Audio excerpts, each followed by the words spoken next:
The pounding on my front door hit like a battering ram, shaking the windows of my modest suburban home. I'm Special Agent Marcus Reed, a 15-year veteran of the FBI who's faced down cartel kingpins, rogue hackers, and international smugglers without breaking a sweat. But this was a whole new level of bizarre. It was a sunny Saturday morning in Oakwood Estates, a cookie-cutter neighborhood I'd chosen for its low profile after a grueling undercover op. I was halfway through my second cup of coffee, still in sweatpants, planning a lazy day of Netflix and maybe mowing the lawn. Instead, I opened the door to a sight so absurd I nearly spit out my coffee. 3 self-proclaimed HOA police standing on my porch, decked out in neon orange vests that screamed dollar store security guard. The leader, a wiry guy, with a comb-over that looked like it was glued on, clutched a clipboard like it was the Constitution. "Marcus Reed, you're under arrest for violating HOA regulations," he barked, his voice dripping with smug, self-appointed authority. "Arrest? Me?" I blinked, torn between laughing and checking if I'd stumbled into a prank show. These entitled wannabe cops were about to learn they'd just knocked on the wrong door. Let me set the scene. Oakwood Estates was the kind of place where every house looked like it was cut from the same beige blueprint, and the Homeowners Association ruled with an iron fist wrapped in a velvet glove of community standards. I'd moved here 6 months ago to decompress after infiltrating a trafficking ring, a job that had me living out of motels and dodging bullets for a year. My 2-story colonial with a slightly patchy lawn was supposed to be my sanctuary, a place to blend in and keep my badge tucked away in a drawer. But the HOA had other plans. From day one, they'd been on my case. My mailbox was non-compliant to silver. My trash cans were visible by an inch, and my unmarked sedan parked in the driveway instead of the garage was apparently a crime against humanity. I ignored their passive-aggressive letters, figuring they'd tire themselves out. Big mistake. Now, here was Carl, the comb-over king, flanked by his sidekicks, Karen and Bob, ready to escalate their suburban tyranny to a whole new level of insanity. Carl's vest had HOA Enforcement Unit embroidered in Comic Sans, which was almost as offensive as his attitude. Karen, a middle-aged woman with a perm that could survive a hurricane, held a walkie-talkie that crackled like it was stolen from a kid's toy set. Bob, a beefy guy with a sweat-stained polo, looked like he'd rather be anywhere else but was too spineless to ditch his buddies. "You've been warned multiple times, Mr. Reed," Carl said, jabbing a bony finger at me. "Your lawn is 2 inches over regulation height, and that oil stain under your car is a public nuisance." I leaned against the doorframe, sizing them up. My training taught me to read people fast, and these 3 were a walking case study in inflated egos.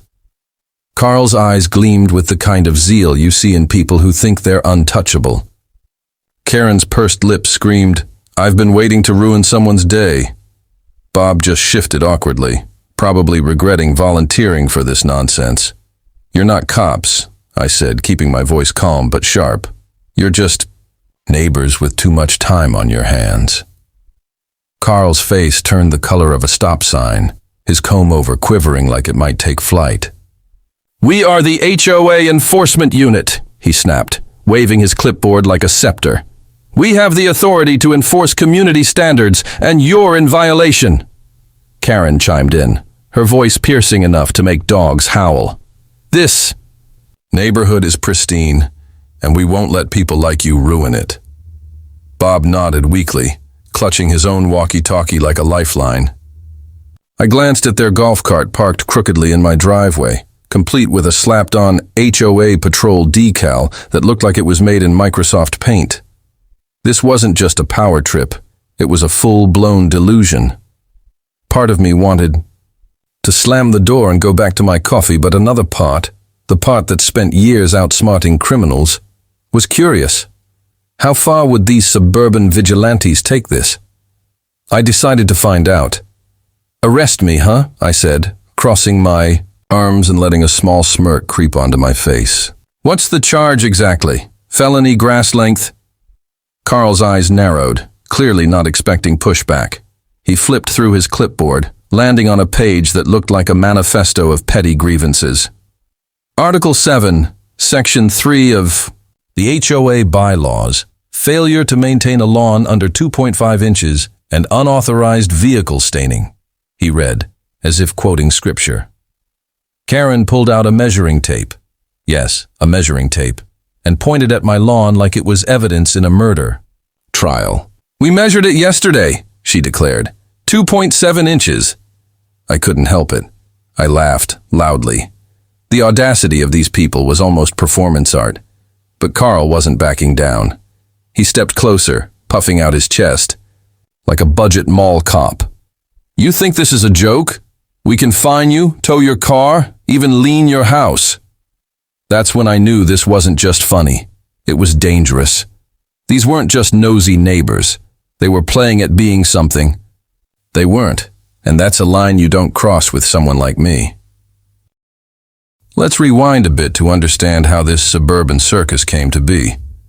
Oakwood Estates was the kind of place where every house looked like it was cloned from a real estate catalog, beige siding, manicured lawns, and an HOA that acted like it.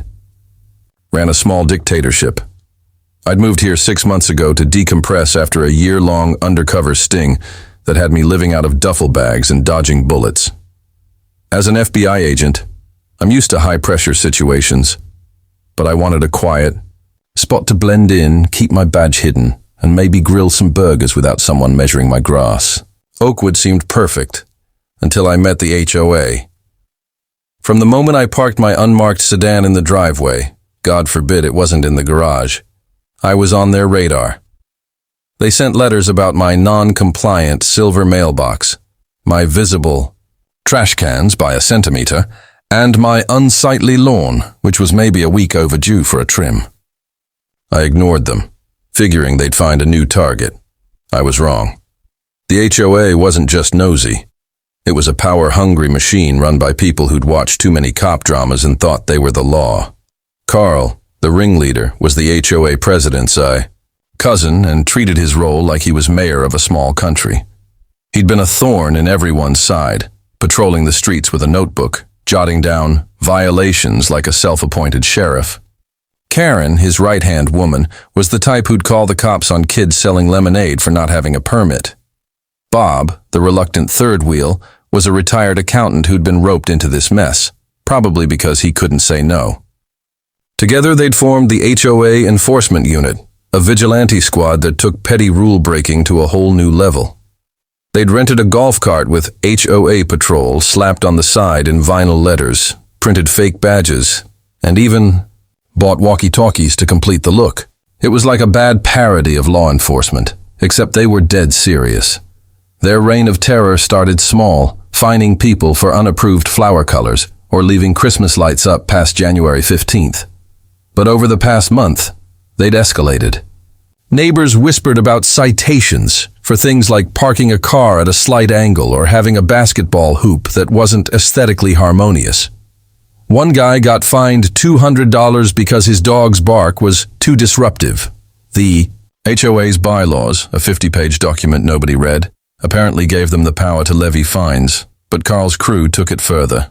They started threatening arrests and property seizures for non-compliance, claiming they had authority from the board. Most residents paid the fines to avoid drama, but I heard stories of people being bullied into selling their homes when they couldn't keep up with the penalties. It was extortion dressed up as community pride, and it made my blood boil. I'd kept my head down, partly because my job taught me to pick my battles, but mostly because I didn't want to. Blow my cover as just another suburban dad. My neighbors didn't know I was FBI, and I liked it that way. But Carl's crew had been gunning for me since day one. My sedan's oil drip, a single dark spot on my driveway, was their white whale. They'd sent me 6 letters about it, each more unhinged than the last, threatening fines and legal action. My lawn, which I'd mowed 2 weeks ago, was apparently a public safety hazard because it hit 2.7 inches instead of the regulation 2.5. I'd tossed the letters in a drawer, thinking they'd burn themselves out.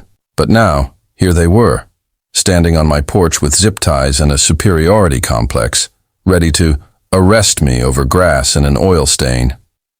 It was almost comical, but there was an edge to it, a dangerous mix of entitlement and ignorance that reminded me of low-level crooks who think they're untouchable. Carl handed me their official violation notice, a poorly photocopied sheet listing my crimes: excessive lawn growth, unauthorized vehicle staining, and failure to respond to prior notices. He pointed to a clause about escalation procedures, which apparently gave them the right to detain non-compliant residents. I scanned the page, noting the typos and legal jargon that sounded like it was written by someone who'd watched one episode of Law and Order. "You're threatening to kidnap a federal agent over a lawn?" I asked, keeping my tone even but letting a hint of steel slip through. Carl didn't flinch.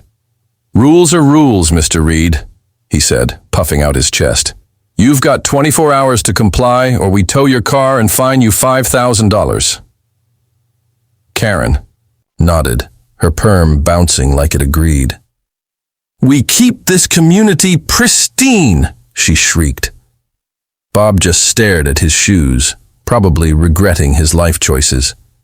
That's when I decided to play along, not because I was scared, but because I wanted to see how far these clowns would take their power trip.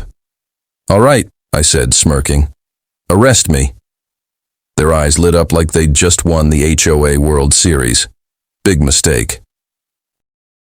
The moment I said, "Arrest me," Carl's face lit up like he'd just been handed the keys to the neighborhood. He reached into his neon vest and pulled out a handful of plastic zip ties. Yes, zip ties. Like he was about to cuff a hardened criminal. I had to bite my lip to keep from laughing. In my 15 years with the FBI, I'd been in high-stakes standoffs, disarmed actual thugs, and negotiated with hostage takers. But nothing prepared me for the absurdity of 3 HOA busybodies trying to detain me over a lawn infraction. Carl motioned to Bob, who hesitated, his meaty hands hovering awkwardly, as if he wasn't sure whether to grab me or run.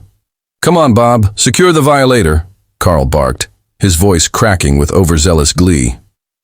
Karen, meanwhile, was already scribbling on her clipboard, muttering about escalation procedures like she was filing a police report. The whole scene felt like a fever dream directed by someone with a grudge against common sense. I let them detain me, not because I was intimidated, but because I was genuinely curious to see how far this charade would go. My training taught me to stay calm, assess the situation, and gather intel before acting. And this was no different. Plus, I figured it'd make one hell of a story for my buddies at the bureau. Bob finally mustered the courage to grab my arm, his grip weak and sweaty, like he was afraid I'd bite. "Easy, big guy," I said, keeping my tone light but locking eyes with him. He flinched and loosened his hold, clearly out of his depth. Carl, undeterred, snapped a zip tie around my wrists, loosely, because apparently he wasn't even good at playing fake cop. "You're coming with us to the HOA office for processing," he declared, pointing to their golf cart parked crookedly in my driveway. The cart had HOA patrol slapped on the side in peeling vinyl, and I swear I saw a neighbor's kid snickering from across the street. As they marched me toward the cart, Karen pulled out a laminated card and started reading me my HOA rights in a voice so shrill it could wake a coma patient. "You have the right to comply with all bylaws. You have the right to pay fines promptly. Failure to comply may result in further penalties," she droned, waving the card like it was the Bill of Rights. I glanced around and noticed curtains twitching. Neighbors were peeking out, phones in hand, recording the spectacle. A teenage girl across the street was live streaming on her phone, her friends giggling behind her. Great, I thought. This is about to go viral. The crowd was growing, and I could feel the energy shifting. People weren't just curious. They were fed up with the HOA's antics and wanted a show. We reached the golf cart, and Bob tried to nudge me into the back seat, which was barely big enough for a grocery bag, let alone a 6'2" federal agent. That's when I decided I'd humored them long enough. I stopped dead in my tracks, straightened up, and turned to face Carl, who was still clutching his clipboard like a shield. "You do realize impersonating law enforcement is a federal offense, right?" I said, my voice low and steady, the kind I use when I want someone to know I'm not playing. Carl's smug grin faltered just for a second, but he doubled down. "We're not impersonating anyone. We're authorized by the HOA," he sputtered, his comb-over quivering. Karen nodded furiously, but Bob looked like he was about to bolt. I reached into my pocket, slowly so they wouldn't panic, and pulled out my FBI badge. The gold shield caught the sunlight, gleaming like a warning shot. "Special Agent Marcus Reed, FBI," I said, letting the words hang in the air. "Care to explain why you're trying to kidnap a federal officer?" The color drained from Carl's face so fast I thought he might pass out. Karen's walkie-talkie slipped from her hand, hitting the pavement with a pathetic clatter. Bob dropped the zip ties like they were radioactive, mumbling, I didn't sign up for this." The neighbors gasped, their phones still rolling, capturing every second of the HOA's epic meltdown. Carl tried to stammer out an excuse. "This is a misunderstanding. We're just enforcing rules." But his voice was shaking now, his authority crumbling like a house of cards. I stepped closer, keeping my badge in view. "You're not cops. You're not even security. You're neighbors with a power complex, and you're in way over your head." The crowd erupted in murmurs, some cheering, others laughing. This wasn't just a takedown, it was a public humiliation, and I hadn't even raised my voice. The air was thick with tension as Carl, Karen, and Bob stood frozen, my FBI badge gleaming like a guillotine over their ridiculous power trip. The neighbors' murmurs grew louder, a mix of shock and glee rippling through the crowd. Phones were still rolling, and I could practically hear the TikTok algorithms firing up. Carl's comb-over quivered as he tried to salvage his crumbling authority. "This is a misunderstanding," he sputtered, clutching his clipboard like a life raft. "We're just enforcing HOA bylaws. You can't do this." Karen nodded frantically, her perm bouncing like it was trying to escape. "We have the right to maintain community standards," she shrieked, but her voice cracked, betraying her panic. Bob, poor Bob, just stared at the ground, muttering, "I told them this was a bad idea." I kept my eyes locked on Carl, my voice calm but razor sharp. "You tried to kidnap a federal agent over a lawn. You're not enforcing anything. You're committing a crime." I pulled out my phone and called my partner, Agent Maria Lopez, who was stationed nearby and had a knack for showing up exactly when things got messy. "Maria, you're gonna love this," I said, keeping my eyes on Carl. "I've got 3 wannabe cops trying to arrest me for tall grass. Bring backup." She laughed so hard I thought she'd drop the phone. "On my way, Reed. Don't let them tow your car." Within 10 minutes, 2 squad cars from the local police department rolled up, lights flashing, followed by Maria in her unmarked SUV. The neighbors parted like the Red Sea, their phones still recording as the real cops stepped out. Officer Daniels, a no-nonsense guy I'd met at a community outreach event, took one look at Carl's neon vest and fake badge and shook his head. "You've got to be kidding me," he muttered. Maria strode over, her FBI badge clipped to her belt, a grin on her face. "So, Marcus, you finally pissed off the lawn police?" she teased, then turned to Carl's crew, her expression hardening. "Care to explain why you're zip-tying a federal agent?" Carl's bravado evaporated. He started babbling about HOA authority and bylaws, but Daniels cut him off. "You're impersonating law enforcement and attempting false imprisonment," he said, pulling out real handcuffs. "That's a felony." Karen's eyes widened, and she dropped her clipboard, papers scattering across my driveway. Bob raised his hands like he was surrendering to a SWAT team. "I'm just the driver," he pleaded. The crowd erupted in cheers, some neighbors clapping, others shouting, "Finally!" It was clear the HOA's reign of terror had pushed everyone to their limit. The police questioned Carl's crew, who quickly threw each other under the bus. Carl claimed the HOA board had approved their enforcement unit, which Maria quickly debunked by calling the HOA president a flustered woman named Linda who swore she'd never authorized zip ties or arrests. Turns out, Carl had gone rogue, using the HOA's vague bylaws to justify his power trip. Karen admitted they'd been extorting residents with fake fines, pocketing some of the cash for unit expenses like their golf cart rental. Bob just kept apologizing, saying he'd only joined to avoid Carl's wrath. By the time the cuffs clicked on their wrists, the crowd was chanting, "No more HOA!" A petition to dissolve the HOA started circulating right there in my driveway, passed around by a neighbor named Steve, who'd been fined $300 for an unauthorized birdhouse. The police hauled Carl, Karen, and Bob to the station, charging them with impersonating officers, attempted false imprisonment, and extortion.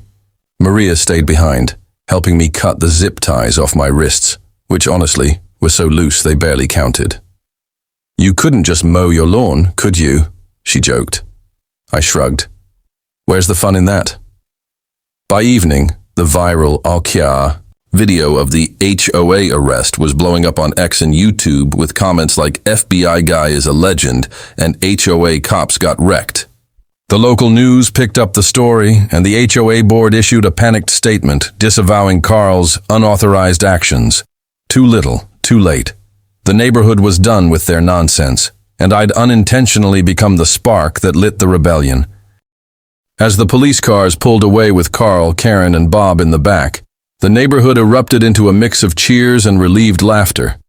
The sun was setting, casting a golden glow over Oakwood Estates, but the real light was the spark of defiance in my neighbors' eyes.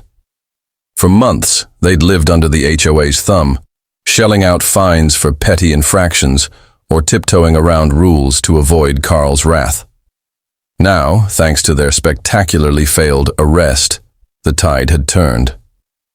I stood on my lawn, still 2.7 inches of glorious rebellion, and watched as neighbors spilled out of their houses, some clapping, others waving their phones, still recording the aftermath.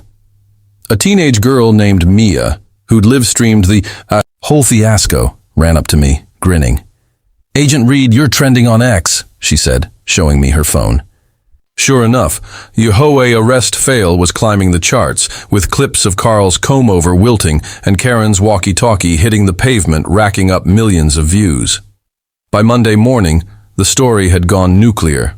My inbox was flooded with notifications from YouTube, X, and even local news outlets.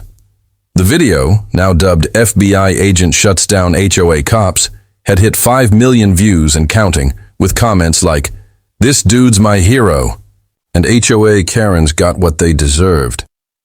Some clever soul had even turned Carl's "rules are rules" into a meme, complete with his red-faced glare and a caption, "When your HOA thinks they're the FBI." I couldn't help but laugh. Though I kept my amusement under wraps, FBI agents don't exactly go viral on purpose. My boss, Director Harris, called me that morning, his voice shaking with laughter. "Reed, only you could turn a lawn dispute into a federal case," he said. "Just don't expect a medal for this one." I grinned. "No medal, but I'll take a quiet weekend next time." The fallout for the HOA was swift and brutal. The board, led by the flustered Linda, held an emergency meeting that same evening, trying to distance themselves from Carl's rogue enforcement unit. They issued a public apology on the HOA's website, claiming they'd never authorized arrests or zip ties, and promising to review all bylaws. But the neighbors weren't buying it. Steve, the birdhouse guy, had turned his petition to dissolve the HOA into a full-blown movement. By Tuesday, over 80% of the residents had signed it, and a lawyer from down the street was already drafting paperwork to dismantle the organization entirely. "We're done with their nonsense," Steve told me over a beer that night. "You lit the match, Marcus." I shrugged. "All I did was show them my badge." Carl, Karen, and Bob faced the music in court a week later. The judge, a no-nonsense woman who clearly had no patience for suburban vigilantes, slapped them with fines and 200 hours of community service each. Carl got an extra charge for misusing HOA funds to bankroll their golf cart and fake badges, which turned out to be a $2,000 side hustle they'd been running by skimming fines. Karen tried to play the victim, claiming she was just following orders, but the judge wasn't having it. Bob, true to form, apologized profusely and took a plea deal to avoid jail time. Rumor has it they all moved to a condo complex across town, one with no HOA, ironically enough. I like to think they're still checking their new neighbor's lawn lengths out of habit. As for me, I went back to my low-key life, though the neighbors now treat me like a local legend. Kids wave when I pull into my driveway, and Steve keeps trying to get me to join his barbecue club. My lawn? Still a tad shaggy, but nobody's complaining. The HOA's been gutted, replaced by a voluntary neighborhood council that focuses on potlucks, not penalties. The viral fame faded after a few weeks, but the story lives on in Oakwood Estates as the day the HOA got what was coming.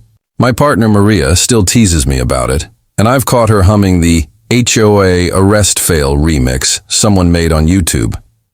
If there's a lesson here, it's this. Never underestimate the audacity of entitled people with too much time, and never let them push you around. If your HOA tries to play cop, stand your ground, and maybe keep a badge handy. Who knows? You might just spark your own revolution.